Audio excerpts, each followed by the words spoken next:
Good morning po sa ating lahat mga kabayan. Nandito naman po tayo ngayon sa isang nag-message po sa ating Facebook page, no, at nangangailangan ito ng tulong mga kabayan. So sa tanghaling ito ay puntahan natin at bisitahin natin itong pamilya.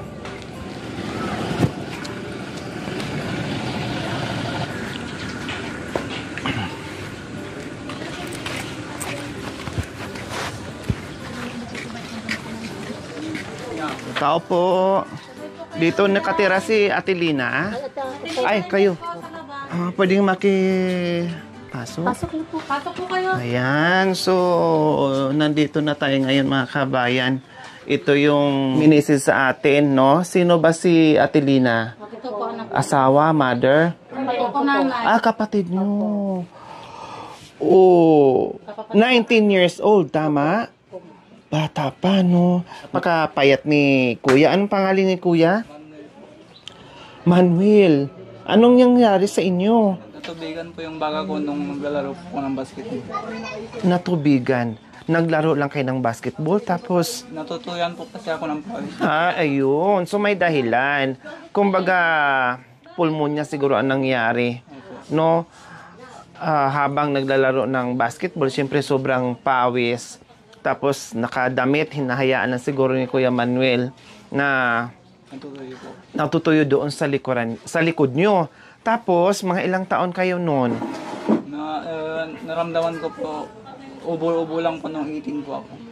18 years old. So, 1 year lang? Ang bilis naman. Ilang taon na kayong nagbabasketball? Po, nagsimula po nung 14 years old po ako.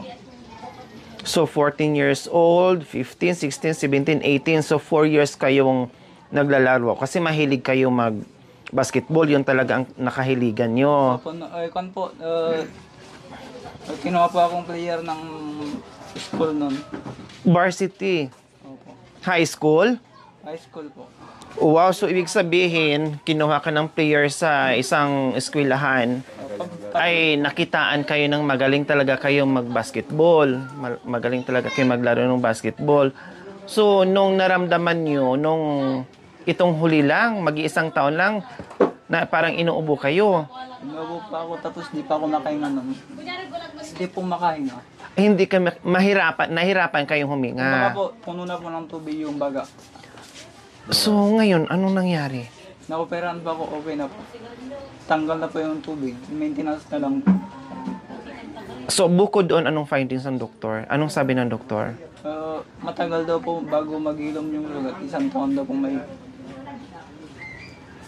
Anong sabi ng doktor, Mami? Anong pangalan niyo po? Jessica po. Nanay Jessica, anong sabi? Anong findings ng doktor bukod doon sa likod niya na may tubig? Nung last po na pumunta kami, na July 26, pina-check up po siya. Opo. Kaya naman na yung x-ray niya. May bayad.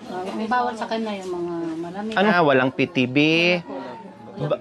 Basta tubig lang ang... Tubig lang pong natanggap sa... So, hindi na daw babalik yung tubig? Hindi na po babalik. Basta tuloy daw yung gamot. Isang buwan na po, madam na hindi nakainom ng gamot. Isang buwan tapos mga vitamin niya. Kasi wala naman makatulong sa akin kapatay naman ng asawa ko. Wala na rin kayong asawa. Magsak na buwan sa August na po, madam. So, halos sumabay dito sa sakit ng anak nyo kasi 9 months.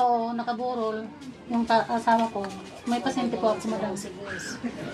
So, ngayon, kumusta anong pakiramdam nyo, Kuya Manuel? Okay na po. Kailangan na po ng maayos. Nakakakain na kayo? Nakakahinga na kayo ng maayos? Super payat. Grabing pagbagsak sa katawan mo. No, halos butot balat na lang yung katawan nyo.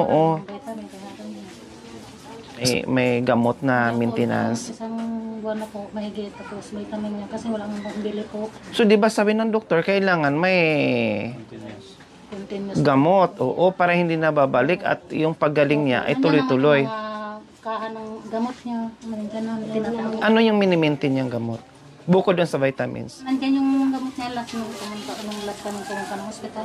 Pero ang importante ngayon, okay na yung pagkain mo, pati yung paghinga mo. Tapos nakakatayo na kayo, nakakalakad na kayo. Akala ko nung nasa picture ay bedridden kayo kasi nakita ko yung itsura nyo, napakapayat. No, yung pala ay nagpapagaling na lang kayo kahit papaano.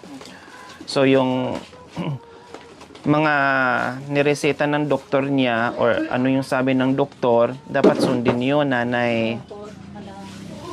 Tulad ng maintenance, no? Vitamins, kasi talagang Pag na kung kaya na. aabot pa ng ilang buwan bago makarecover tuluyan yung katawan ni Kuya Manuel. College nga sana, madam. Hindi nakapag-college sa ganyan siya. Pero natapos mo na yung high school mo. Nag-graduate siya nga, hindi maka-attend sa cover course. Nakapag-enroll na pa ako nun ng TSU. Online Kasi papasok na kayo, magkukulehiyo na. Tapos, Bigla kong ganito. ano sanang gusto mong kunin na kurso? Criminal. online sana, wala naman siyang cellphone, madam. Online. Ano ngayon pakiramdam mo, Kuya Manuel, na siyempre, nakahiligan mo basketball, no? And then, kinuha ka ng school. Sa bulsa ka po. Tapos, akalain na ganito ang nangyari sa inyo. Ano, higit pa sa lahat, yung pag-aaral mo ay biglang naudlot. Nasabi nyo nga, ay nakapag-enroll na kayo. Pero, ito ang sinapit mo ngayon, Kuya Manuel. Malaki kong palinayang pag-aaral ko po.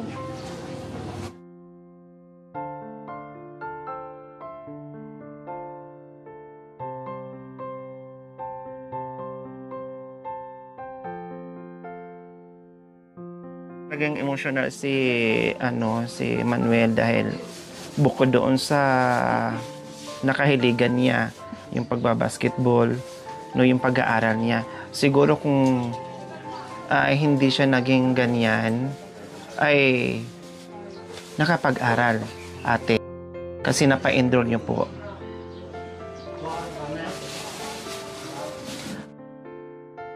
Kayo, nanay, bilang magulang, na nakikita nyo naman po yung anak nyo niya porsigido sa pag-aaral, tapos ito ngayon nakikita nyo. Ano sa pakiramdam nyo po, nanay? Sakit po, madam. Kasi kikita ko yung akong ganyan. Pasok ako na ganyan sa kaso ko.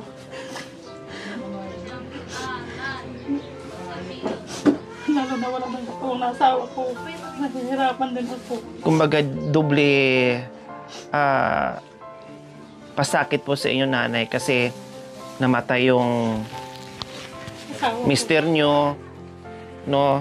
Kumbaga, nandoon pa yung lungkot, yung problema, and then, ito naman din po yung sinapit ng anak nyo. Halos pinagsabay po. Kumbaga, hindi nakapahinga.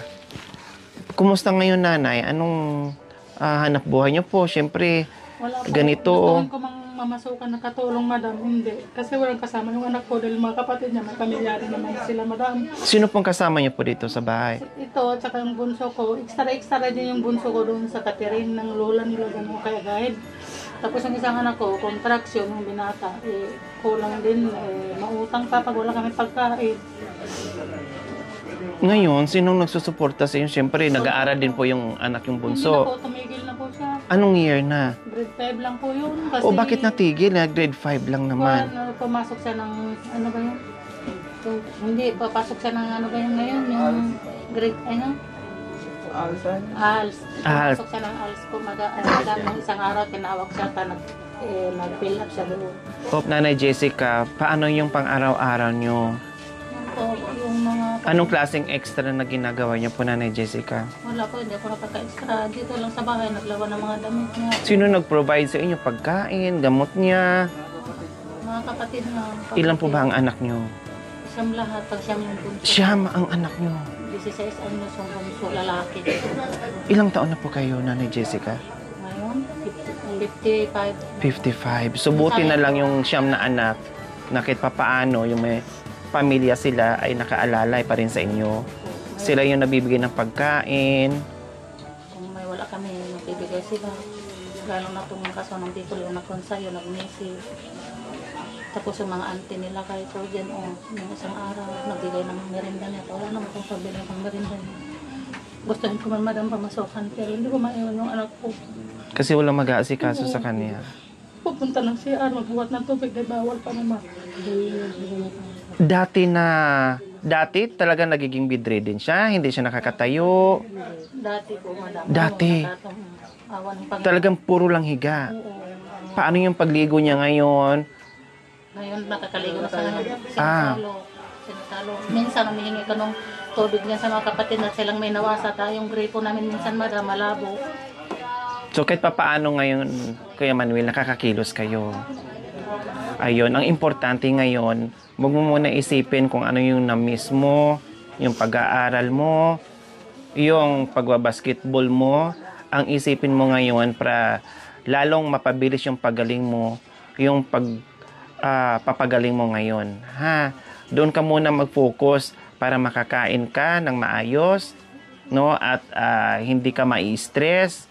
Huwag mo nang isipin kung bakit ganito nangyari sa buhay mo. Huwag mo nang isipin na hindi ka natuloy sa pag-aaral. Isipin mo na gumaling ka at magpapagaling. No, hanggat full recovery ka, doon ka na magsimula kung ano yung gusto mo na dating naumpisahan, na naudlot na pwede mong ipagpatuloy. No, huwag mo nang problemahin yung naudlot mong nag-enroll ka noon. No, kasi ang importante ngayon, gumaling ka, may pag-asa ka pang bumalik muli sa pag-aaral mo kasi bata ka pa naman, 19 years old, so pwede pa. Oh, di ba? Gusto mo pa bang ipagpatuloy mo yung kurso mo na bilang isang magiging pulis? Pwede po. Bakit yan na nagustuhan mo? Di ba varsity ka ng school o mahilig ka sa pagbabasketball? Bakit yan ang naisip mong kurso? Maging isang pulis? Walang po kasi yung nag-ilang nag-aaral nun. No? Sa lahat ng magkakapatid. Kumbaga ikaw sana kauna-unahang makapagkolehiyo, kailang naudlot pa. Oh, bakit yung mga kapatid mo hanggang anong grade lang? High school. Yung iba po high school, yung iba po elementary lang po. O nanay, sayang yung kapatid, yung bunso mo. Ayan yung bunso ko, madam. Oh, sayang, bakit ayaw mo na mag-aral? Ha? Tinamad ka na? Trabaho na. Mas nakakatamad pag walang pinag-aralan. Sayang kahit malang high school. ALS? Ang kinuha niya. Okay, sige. Nag-ALS siya nung tinawag siya nung nakarang araw nung kasama niyang nagsiservice. Okay. Okay, so, sabi ko naman, oo. madam. At least nag-ALS. Pag naipasa, ang kundi pwedeng mag-kolehiyo. So, ano ngayon iniisip mo kay Manuel na, syempre, nagpapagaling ka ngayon. Anong iniisip mo ngayon? Sa ngayon? Nadanisip mo na. May pagkakitaan po mula po yung pangit.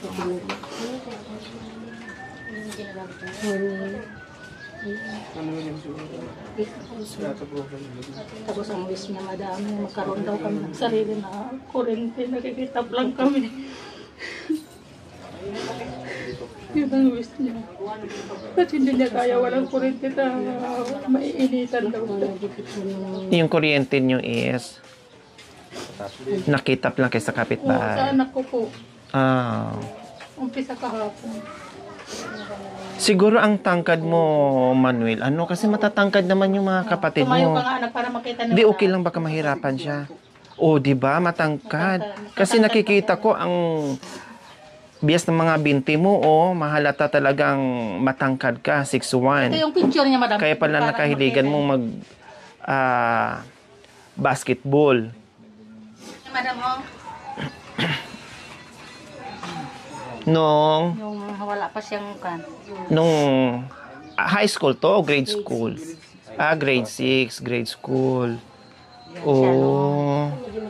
Ayan. Yun nga, super payat niya. Akala ko nga nung una nung edad na niya, pero sabi ng team ay 19 years old lang. Sabi ko, napakabata pa pala. Naging experience mo nung naglalaro ka pa ng basketball, Kuya Manuel? Na-enjoy ko po yung paglalaro ko. Tapos, anong naging lesson mo ngayon? Kailangan magdala ng extra t-shirt po para mapalitan agad. Anong maipayo mo doon sa mga kapwa mo basketballista? Magpuayaan na matuyan ng pawis ng likod para di po magaya sa akin. Ano pa? Kung ano po yung simulan po nila, pagpatuloy po. kung ano yung kahiligan nila na sports. Yung totoo yun, no?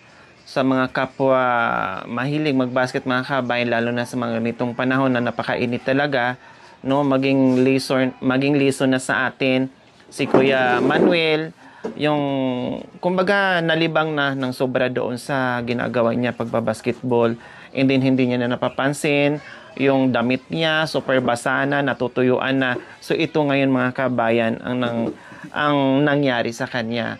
Kaya ang daming mga kabataan ngayon ay nagbabasketball, no? Kaya mag-ingat kayo. Tama yung sinabi ni Kuya Manuel kanina, magdala kayo ng extra t-shirt, huwag magpapatuloy ng pawis sa likod para hindi kayo matulad sa kanya. Kasi katulad niyan, siyempre, bukod doon sa pangarap ni Kuya Manuel, yung maging pulis, someday sana, kailang naudlot, no, nakahiligan talaga din po niya ay yung pagbabasketball. Dahil sa height niya na 6'1" po mga kabayan. Ano bang position mo pag nasa court ka na? Center.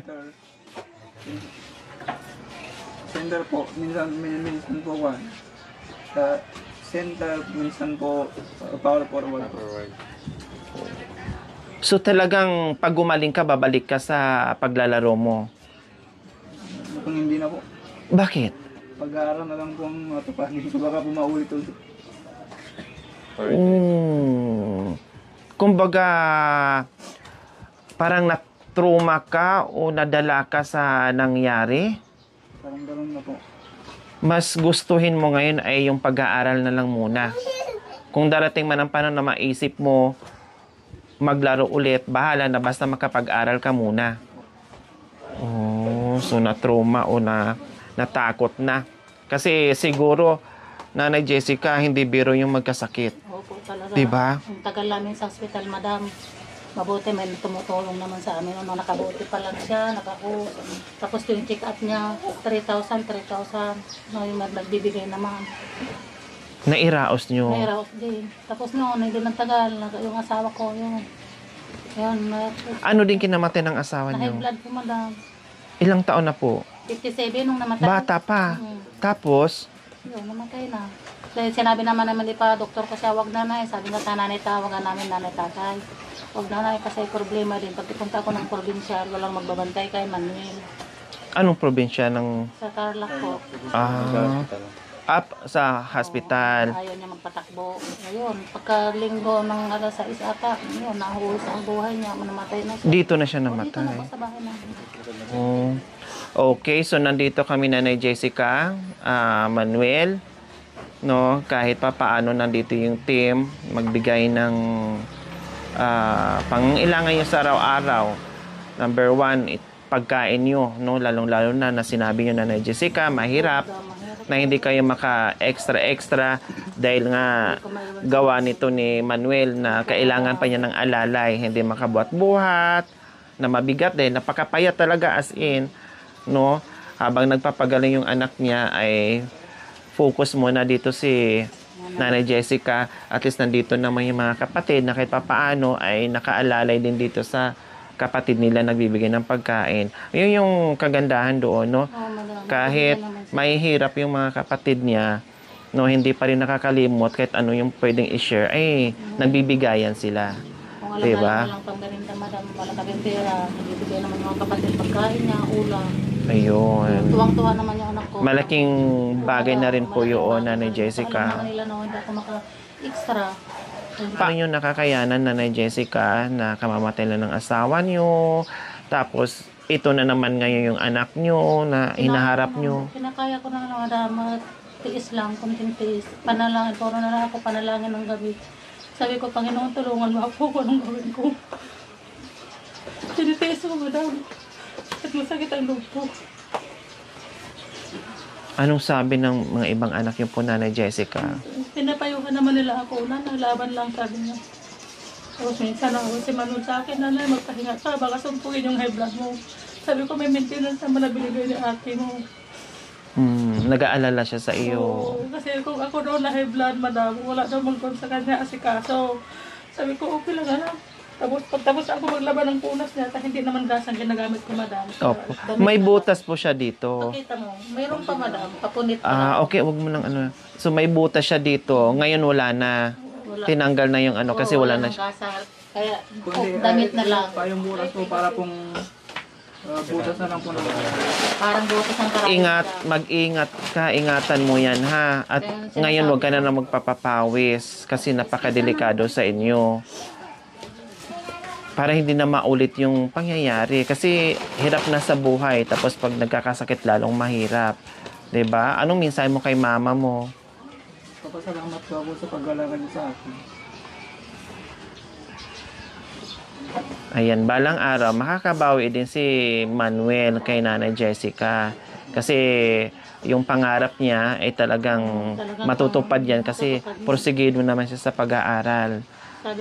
Sabi na niya kagabi, madam, dalawa kami nito nag-usap. Umambon, nanay. Sabi niya, huwag ka nang lumabas, umambon. Nanay, tiisan mo ako. Oo, inalagaan kita, anak. Ilang taon, isang taon na mahigit. Kinaya mo, nanay, kasi wala na si tata. Kayanin ko, anak, dahil sa'yo, parang lalakas ka pa. Kumbaga para siyang nahihiya. Bakit ka Nag-aalala siya. Dahil sa kalagayan niya. Salamat daw sa madam sa akin. Tiniisan kita, anak. Sabi ko, anak kita. May tapon niya akong nanay kayo, hindi ko kayo may tapon. Sabi ko sa kanya kagabi. Yun yung kagandahan, no? Yung bang naipadama din ng anak mo, ni Manuel, yung na-appreciate niya kung ano yung nagagawa mo. Diba? Kaya nagsasalita siya ng ganyan. Lahat sila magkapatid, madam. Yan ang Panginoon. Yan panganak ko, hindi ako minora. Kahit ang Panginoon mo, hindi niya sinasabi sa akin. Mahal niya ako. Kaya mahal ko rin siya. Sinitiisan ko siya, madam. Ayan, yung ante ng asawa ko, madam, yan ang nagbibigay sa akin. Yan. Ante ng asawa ko. Ayan. Okay. So, Manuel, walang magiging hadlang doon sa pangarap mo. Tuloy lang, ha? Basta sabi ko sa iyo, sa ngayon, bawal ang stress, no? Huwag mag-isip. Kasi hindi ka makaka-recover kaagad kung ang nangibabaw sa iyo yung iniisip mo. Ang isipin mo ngayon kung paano ka kumain, kung paano ka lumakas, no? Para maka-recover ka kaagad. Kasi nagpapagaling ka, nagagamot ka, pagsabayan mo ng stress, hindi ka gagaling. Kasi ang stressful, pag stressful ka, nagkukos din, nagkikreate din ng iba pang sakit. Huwag mo nang dagdagan yung nararamdaman mo.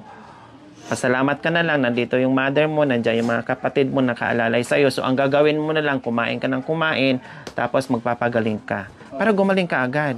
No? Huwag mong sabayan na kung ano-anong iniisip mo para hindi ka ma-stress. No?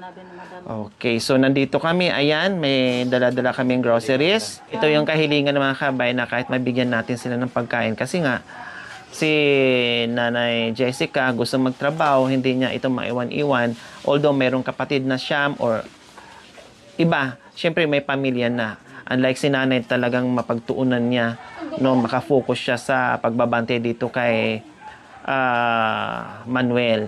Kaya Nanay Jessica, Manuel, ito, may bigas na kayo, assorted groceries. Ayan, at saka yung Ito yung vitamins. Hindi mo si vitamin, madam. Nandoon sa... Multivitamins. Kahit ano lang naman na, meron namang ano ngayon na kahit anong multivitamins. Okay, sige, magbigay na rin ako ng pambili mo ng pangdagdag, pambili mo ng gamot at vitamins, ha?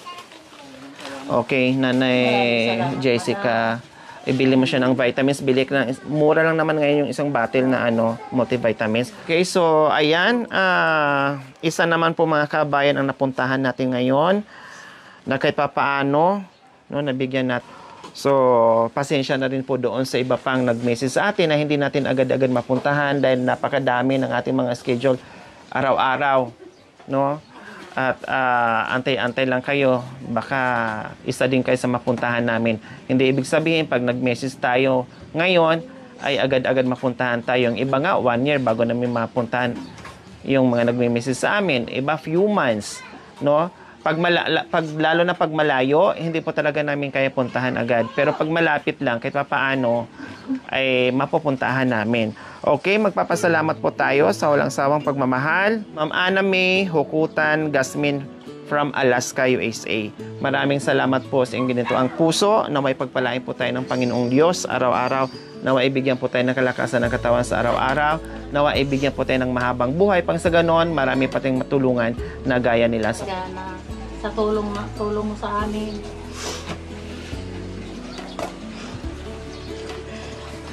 Ang gusto ko lang sana kahit may tinda-tinda lang ako dito sa harap. Parang araw-araw may makukuhaan kami. Salamat po ate Ana sa tulong niyo. Sana po marami pa po kayo marunong. Maraming salamat po. Ayan. So, si Manuel po, mga kabayan, no, nanawagan na sana magkaroon daw sila ng store na kahit papaano habang nagpapagaling siya dahil yung kanyang nanay ay nakatuon sa kanya magbantay araw-araw para meron daw po silang pagkikitaan. So, syempre manawagan at hoping pa rin tayo na may tumugon doon sa kahilingan ni Manuel at ang kanyang nanay na magkaroon sila ng munting sari-sari store dito na kahit papaano ay meron silang pagkukuhaan para pambili ng pagkain o iba pang pangangailangan nila, lalong-lalo na ito si Manuel ay nagagamot pa, no? Kailangan pa ng 1 taon gamutan bago makarecover. Pero after nun, mga kabayan, hindi pa talaga natin maasahan na talagang maibalik yung dating sigla o yung dating katawan ni Manuel. Kaya nga po sabi ko sa kanya, huwag mag-isip ng problema para mabilis yung pagaling niya at pagtaba niya. Focus lang muna siya sa kain. Yung kain niya okay naman, di ba? Okay. So, walang problema sa pagkain. Yung gana mo okay. So, ayun. Ang importante ay magana kang kumain. Basta kumain ka lang ng kumain. Yung iba nga, kahit walang ganang kumain, pinipilit. No, pinipilit nila. So, ikaw walang problema sa pagdating sa pagkain. Ang problema lang kung merong ipapakain.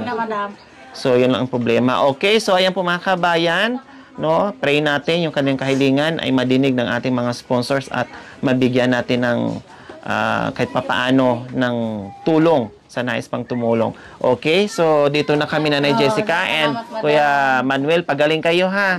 Kailangan pagbalik ko dito, nagbabasketball ka na ulit. Ka na. Walang anuman po Nanay. Okay. Okay. Okay.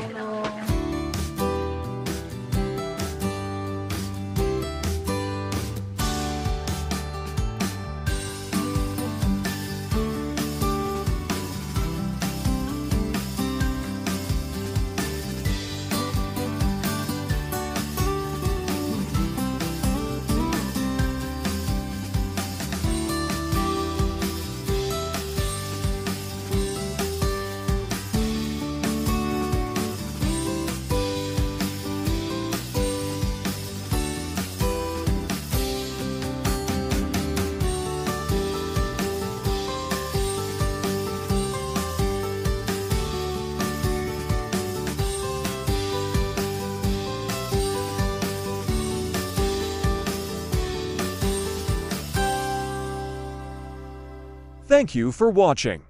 Don't forget to like, share, and subscribe.